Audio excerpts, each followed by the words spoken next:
കേരളം.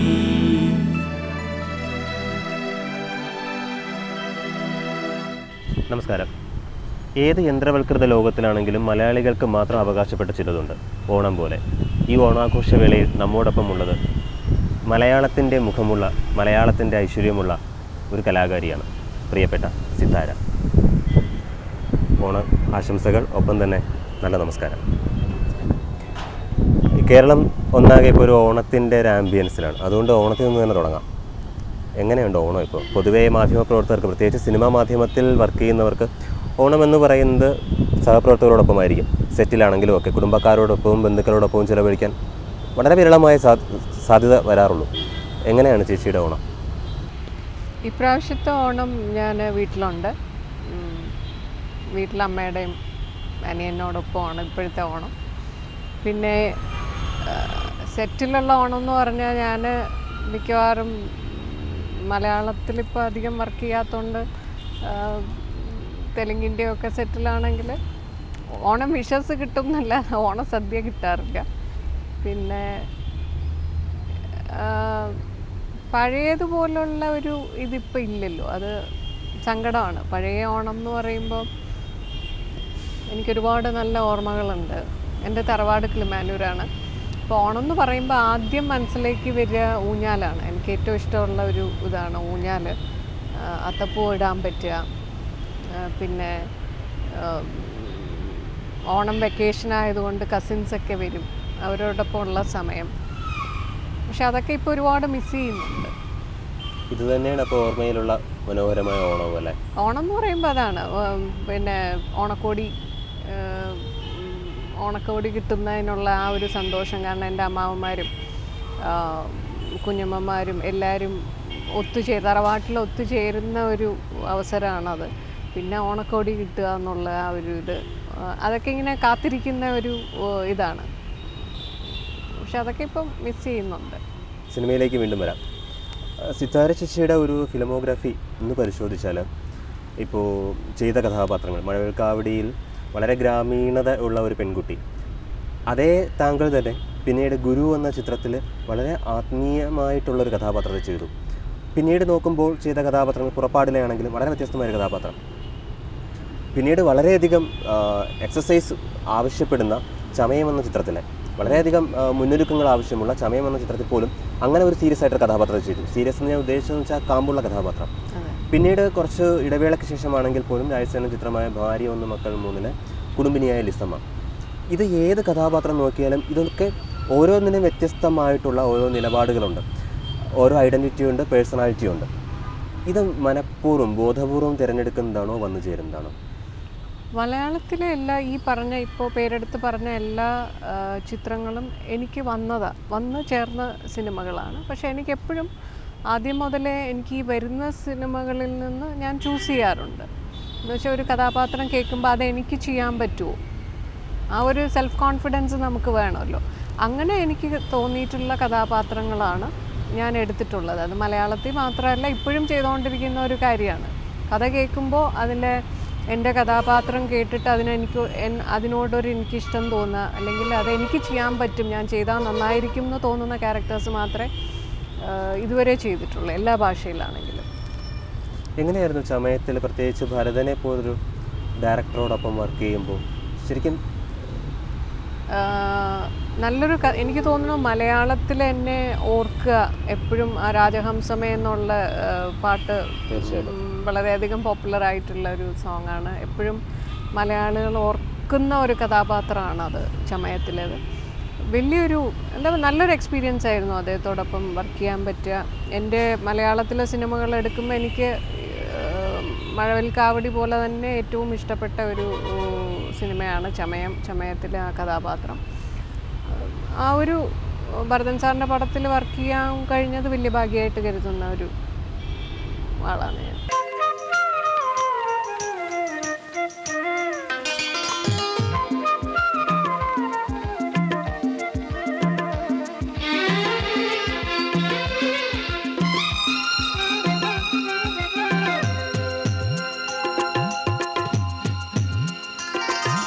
പള്ളിത്തേരുണ്ടോ, ചതുരംഗക്കളമുണ്ടോ, അമ്പൽക്കുളമുണ്ടോ,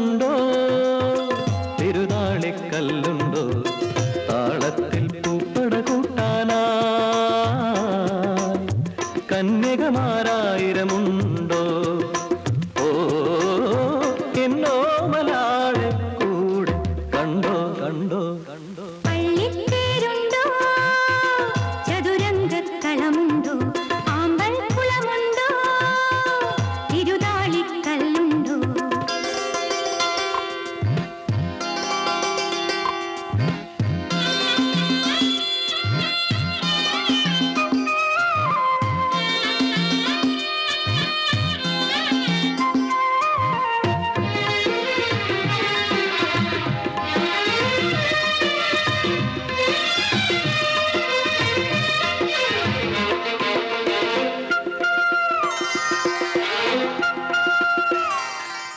മലയാളത്തിൽ പിന്നീട് ചെയ്ത കഥാപാത്രങ്ങൾ ഇപ്പം അല്ലെങ്കിൽ പിന്നീടൊരു ഇടവേള വന്നു. അത് എനിക്ക് തോന്നുന്നു ആ സമയത്ത് തമിഴിലും തെലുങ്കിലും കന്നഡയിലൊക്കെ വളരെ തിരക്കിട്ട് അഭിനയിക്കുകയായിരുന്നു തോന്നുന്നു. എങ്ങനെയാണ് അവിടേക്ക് ഒരു ഇത് വന്നത്? മലയാളത്തിൽ പടങ്ങൾ ചെയ്തുകൊണ്ടിരിക്കുന്ന സമയത്താണ് ബാലചന്ദർ സാർ എൻ്റെ സിനിമയിലേക്കുള്ള ക്ഷണം വരുന്നത്. അപ്പോൾ അദ്ദേഹത്തിനോട് എന്നെക്കുറിച്ച് പറഞ്ഞത് നമ്മുടെ മുകേഷ് ചേട്ടൻ്റെ വൈഫ് സരിത ചേച്ചിയാണ് എന്നെക്കുറിച്ച് പറയുന്നത്. അപ്പോൾ അദ്ദേഹം എൻ്റെ ആ സമയത്ത് ഞാൻ മലയാളത്തിൽ ചെയ്ത പടങ്ങൾ കണ്ടിട്ടാണ് പുതു അർത്ഥങ്ങൾ എന്ന സിനിമയിലേക്കുള്ള അത് ആദ്യത്തെ ഫിലിം. അതാണ് സത്യം പറഞ്ഞാൽ പുതു അർത്ഥങ്ങൾ വർക്ക് ചെയ്യുമ്പോൾ ബാലചന്ദ്ര സാറിൻ്റെ കൂടെ വർക്ക് ചെയ്തതിന് ശേഷമാണ് ഞാൻ ആക്ടിങ് അതിൽ സീരിയസ് ആയിട്ട് ഇതാണ് എൻ്റെ പ്രൊഫഷൻ, ഇതിൽ അത് നമ്മൾ വിചാരിക്കുന്ന പോലെ ഒരു ഈസി ഇതല്ല, അതിൽ കുറച്ചും കൂടി കോൺസെൻട്രേറ്റ് ചെയ്യണം എന്നുള്ള ഒരു സീരിയസ്നെസ് വന്നത് എനിക്ക് പുതു അർത്ഥങ്ങൾ വർക്ക് ചെയ്തുകൊണ്ടിരിക്കുമ്പോഴാണ്. ഇപ്പോൾ ആദ്യത്തെ സിനിമ എനിക്ക് തോന്നുന്നു 10ാം ക്ലാസ്സിലോ മറ്റോ പഠിക്കുമ്പോഴായിരുന്നു കാവേരി. 9th പഠിക്കും, വർഷം പറയേണ്ട, പ്രായം പ്രേക്ഷകർ അറിയും. 9th പഠിക്കുമ്പോഴായിരുന്നു കാവേരി എന്ന ചിത്രം. എനിക്ക് തോന്നുന്നു അന്ന് സിനിമ എന്ന് പറയുമ്പോൾ ഇപ്പം സിനിമയ്ക്ക് കുറച്ചും കൂടി ജനകീയമായ ഉദ്ദേശം എന്ന് പറഞ്ഞാൽ ആൾക്കാർ കുറച്ചും കൂടെ സിനിമയായിട്ട് ഇപ്പോൾ അടുത്ത് നിൽക്കുന്നുണ്ട് ഇപ്പോൾ. പക്ഷെ അന്ന് അങ്ങനെയല്ല, സിനിമ ശരിക്കും ഒരു അത്ഭുതം തന്നെയായിരുന്നു ആ ഒരു സമയത്തൊക്കെ. അപ്പം ആ ഒരു സമയത്താണ് അഭിനയിച്ച് തുടങ്ങിയത്. അന്നപ്പോൾ എങ്ങനെയായിരുന്നു ശരിക്കും ഒരു ചാൻസ് വന്നതും അന്ന് ആൾക്കാരത് കണ്ടിരുന്നതും? പ്രത്യേകിച്ച് സ്കൂളിലൊക്കെ ക്ലാസ്സൊക്കെ ഒരുപാട് ഭംഗി ചെയ്യേണ്ടി വരും, അപ്പോൾ ടീച്ചേഴ്സിൻ്റെ ഒക്കെ നല്ലൊരു സപ്പോർട്ട് ആവശ്യമായി വരും. എൻ്റെ സിനിമയിലേക്കുള്ള വരവെന്ന് പറഞ്ഞാൽ നോട്ട് അറ്റ് ഓൾ പ്ലാൻഡ്. ഒരു സിനിമാ നടി ആവണം എന്ന് ഒരിക്കലും ആഗ്രഹിച്ചിട്ടില്ല ഞാൻ. ഒരു ആക്ടിങ് എക്സ്പീരിയൻസ് എന്ന് പറയണതൊന്നും എനിക്കില്ല. മേ ബി ഡെസ്റ്റിനി എന്ന് ഞാൻ ഇപ്പോൾ ആലോചിക്കുമ്പോൾ എനിക്ക് തോന്നാറുണ്ട്. കാരണം ഈ പറഞ്ഞ പോലെ കോൺവെൻറ്റിൽ പഠിച്ചുകൊണ്ടിരിക്കുന്നു. പിന്നെ ഈ ഓഫർ വന്നത് തന്നെ ഞാൻ ഇവിടുത്തെ ട്രിവാൻഡ്രത്തെ നൂപുര ഡാൻസ് ഇൻസ്റ്റിറ്റ്യൂട്ടിലെ മോഹിനിയാട്ടം സ്റ്റുഡൻ്റ് ആയിരുന്നു. അപ്പോൾ എൻ്റെ ഗുരുവാണ് ഈ കാവേരി എന്ന് പറഞ്ഞാണ് എൻ്റെ ഫസ്റ്റ് ഫിലിം. അതിൻ്റെ പ്രൊഡ്യൂസേഴ്സിനോട് എന്നെക്കുറിച്ച് പറയുന്നത് കുറുപ്പ് സാറാണ്. അങ്ങനെ ദക്ഷിണാമൂർത്തി സ്വാമിയും ഈ പ്രൊഡ്യൂസേഴ്സായിട്ട് എൻ്റെ തറവാട്ടിൽ വരുന്നു, അച്ഛനോട് ഇങ്ങനെ സംസാരിക്കുന്നു. അപ്പോൾ നമുക്ക് എൻ്റെ സിനിമയായിട്ടുള്ള ബന്ധം എന്ന് പറയുന്നത് സിനിമ കാണുന്നതല്ലാണ്ട് വേറെ നമുക്ക് ആക്ടിങ്ങുമായിട്ടുള്ള എക്സ്പീരിയൻസോ അങ്ങനെ ഒന്നുമില്ല. പിന്നെ സ്കൂളിൽ ഈ ഡാൻസ് അല്ലെങ്കിൽ സ്കൂളിൽ വരുന്ന ഇപ്പോൾ ഹൗസ് ക്യാപ്റ്റൻ ആയിരിക്കുമ്പോൾ നമുക്ക് ഈ ആക്ടിവിറ്റീസിലൊക്കെ ഇൻവോൾവ് ചെയ്യുക അങ്ങനെയുള്ളൊരിത്. പിന്നെ എൻ്റെ സ്കൂൾ പ്രിൻസിപ്പൽ എന്ന് പറയുന്നത് ബ്രദർ ജൈൽസ് വന്ന എഡ്യൂക്കേഷൻ എത്രത്തോളം സ്ട്രിക്റ്റായി എത്രത്തോളം ഇമ്പോർട്ടൻസ് കൊടുക്കുന്നുവോ അതുപോലെ തന്നെ ഈ എക്സ്ട്രാ കരിക്കുലർ ആക്ടിവിറ്റീസിനും അത്രയും ഇമ്പോർട്ടൻസ് കൊടുത്ത് നമ്മളെയൊക്കെ അതിന് ടാലൻറ്റഡ് ആയിട്ടുള്ള കുട്ടികളെ ഒരുപാട് എൻകറേജ് ചെയ്യുന്ന ഒരു വ്യക്തിയാണ്. അപ്പോൾ ഇങ്ങനെ ദക്ഷിണാമൂർത്തി സ്വാമി വന്ന അച്ഛനോട് ഇങ്ങനെ പറയുന്നു. അപ്പോൾ ഇങ്ങനെ അറിയാമല്ലോ, ഒരു ഓർത്തഡോക്സ് നായർ ഫാമിലിയിലുള്ള ആളാണ് ഞാൻ. അപ്പം ബുദ്ധിമുട്ടാണ് അല്ലെങ്കിൽ എങ്ങനെയെന്നൊക്കെയുള്ള ഒരുപാട് കൺഫ്യൂഷൻസൊക്കെ നിൽക്കുന്നുണ്ട്. അപ്പോൾ അത് കഴിഞ്ഞിട്ട് ഞാനിത് സ്കൂളിൽ പോയി എൻ്റെ ഫ്രണ്ട്സിനോടൊക്കെ പറയുകയും പിന്നെ അത് ക്ലാസ് ടീച്ചർ അറിഞ്ഞു, അങ്ങനെ ബ്രദർ ജൈൽസ് അറിഞ്ഞു. പിന്നെ അപ്പോഴത്തെ ആ ഒരു ഏജും പിന്നെ ഫ്രണ്ട്സിൻ്റെ അടുത്തു നിന്നുള്ള വൈ ഡോണ്ട് യു ട്രൈ എന്നുള്ള ആ ഒരു ഇതും, അപ്പോൾ ആ ഒരു പ്രായത്തിൻ്റെ ഒരു ഇതായിരിക്കാം. Okay, why don't I try എന്ന് വിചാരിച്ചിട്ട് അച്ഛാ ഞാനിങ്ങനെ ഓക്കെ ലെറ്റ് മീ ട്രൈ എന്നുള്ള രീതിയിൽ പറഞ്ഞിട്ട് അങ്ങനെയാണ് കാവേരി ഞാൻ അക്സെപ്റ്റ് ചെയ്യുന്നത്. പിന്നെ ഉള്ള സിനിമകൾ എന്ന് പറയുമ്പോൾ കാവേരിയുടെ ഷൂട്ടിംഗ് നടക്കുന്ന സമയത്താണ് ജി അരവിന്ദൻ സാറ് ലൊക്കേഷനിൽ വന്നിട്ട് ഇങ്ങനെ അദ്ദേഹത്തിൻ്റെ ഒരിടത്തെന്ന് പറഞ്ഞ സിനിമയെക്കുറിച്ച് പറയുന്നത്. അപ്പോൾ അതിലെ വിനീതിൻ്റെ ജോഡിയായിട്ടൊരു കഥാപാത്രം ഉണ്ട്, അത് അഭിനയിക്കണം എന്നുള്ളത് ഈ പടത്തിൻ്റെ ഷൂട്ടിംഗ് നടക്കുന്ന സമയത്ത് അദ്ദേഹം വന്ന് പറയുന്നതാണ്. അപ്പോൾ ഞാൻ പറഞ്ഞു ഇല്ല, എനിക്ക് 9th കഴിഞ്ഞിട്ട് 10th അപ്പോൾ ഈ നമുക്ക് ഈ വെക്കേഷൻ ക്ലാസ്സൊക്കെ ഉണ്ടല്ലോ, അതിൻ്റെ ഒരു പ്രിപ്പറേഷനൊക്കെയാണ്, എനിക്ക് പറ്റില്ല എന്ന് പറയുമ്പോൾ അദ്ദേഹം പറഞ്ഞില്ലേ ഇതൊരു 10 ദിവസത്തെ വർക്കേ ഉള്ളൂ and it is March April എന്തോ ആണ് അതിൻ്റെ ഷൂട്ടിങ്, നീ ചെയ്താൽ നന്നായിരിക്കും എന്നുള്ള രീതിയിൽ അങ്ങനെ പറയും. പിന്നെ അദ്ദേഹത്തിനെക്കുറിച്ച് വായിച്ചിട്ടുണ്ട്. അപ്പോൾ എനിക്ക് വളരെ ഇഷ്ടമുള്ള ഒരു ആക്ട്രസ്സാണ് സ്മിത പട്ടേൽ. അപ്പോൾ ആ സമയത്താണ് അദ്ദേഹത്തിൻ്റെ ജി അരവിന്ദൻ സാറിൻ്റെ ചിദംബരം എന്ന് പറഞ്ഞ സിനിമയൊക്കെ കണ്ടിട്ട് അദ്ദേഹത്തിനെക്കുറിച്ച് വായിച്ചറിയാം. അങ്ങനെയാണ് ആ ഒരു സെക്കൻഡ് ഫിലിം സംഭവിക്കുന്നത്. സോ പിന്നെ ഉള്ളതെന്ന് പറഞ്ഞാൽ എനിക്കിങ്ങനെ ഈ ഓണം വെക്കേഷൻ, ക്രിസ്മസ് വെക്കേഷൻ, പിന്നെ നമ്മുടെ 2 months ഓഫ് സമ്മർ വെക്കേഷൻ, ആ സമയത്തൊക്കെയാണ് സിനിമ ഞാൻ എൻ്റെ എഡ്യൂക്കേഷന് ബുദ്ധിമുട്ടുണ്ടാവാണ്ട് ചെയ്തുകൊണ്ടിരുന്നത്. എന്നെ സംബന്ധിച്ചോളം ഇറ്റ് സോ ഹാപ്പൻഡ് ആണ് സിനിമ. പുതു അർത്ഥങ്ങൾ ചെയ്തുകൊണ്ടിരിക്കുന്ന സമയത്താണ് ഇതെൻ്റെ പ്രൊഫഷനാണ്, ഇതിൽ കുറച്ചും കൂടി ഞാൻ സീരിയസ് ആയിട്ടിരിക്കണം എന്നൊക്കെ എനിക്ക് തോന്നിയത് അദ്ദേഹത്തിൻ്റെ കൂടെ വർക്ക് ചെയ്യുന്ന സമയത്താണ്. മലയാള സിനിമയിൽ സിതാര എന്ന ആർട്ടിസ്റ്റിൻ്റെ സ്പേസ് എന്താണ് ചിന്തിച്ചിട്ടുണ്ടോ എപ്പോഴെങ്കിലും? എൻ്റെ ഇടം ഇതാണ്, അങ്ങനെ ഞാൻ പറഞ്ഞില്ലേ, it's so happened and it is happening.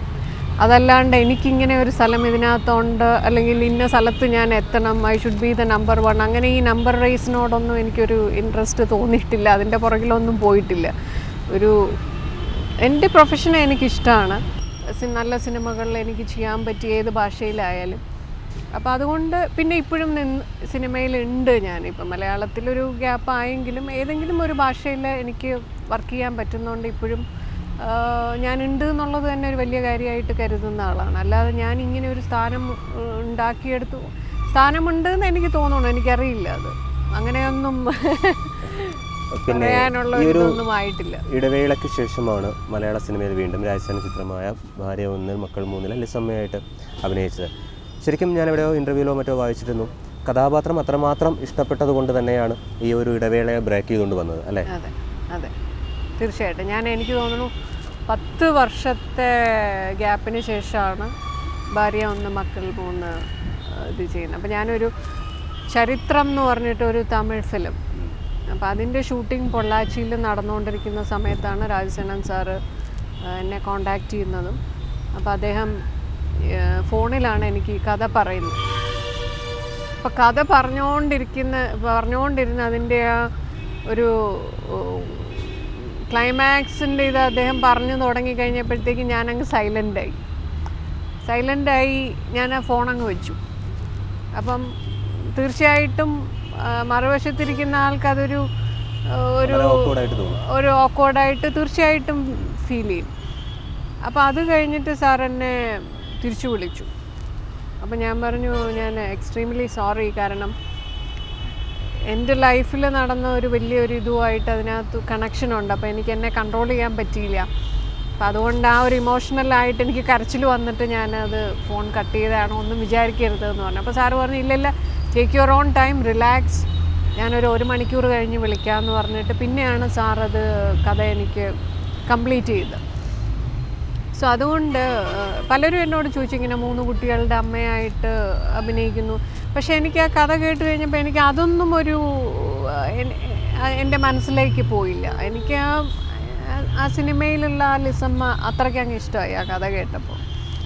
അപ്പം അങ്ങനെയാണ് ആ സിനിമ ചെയ്തത്.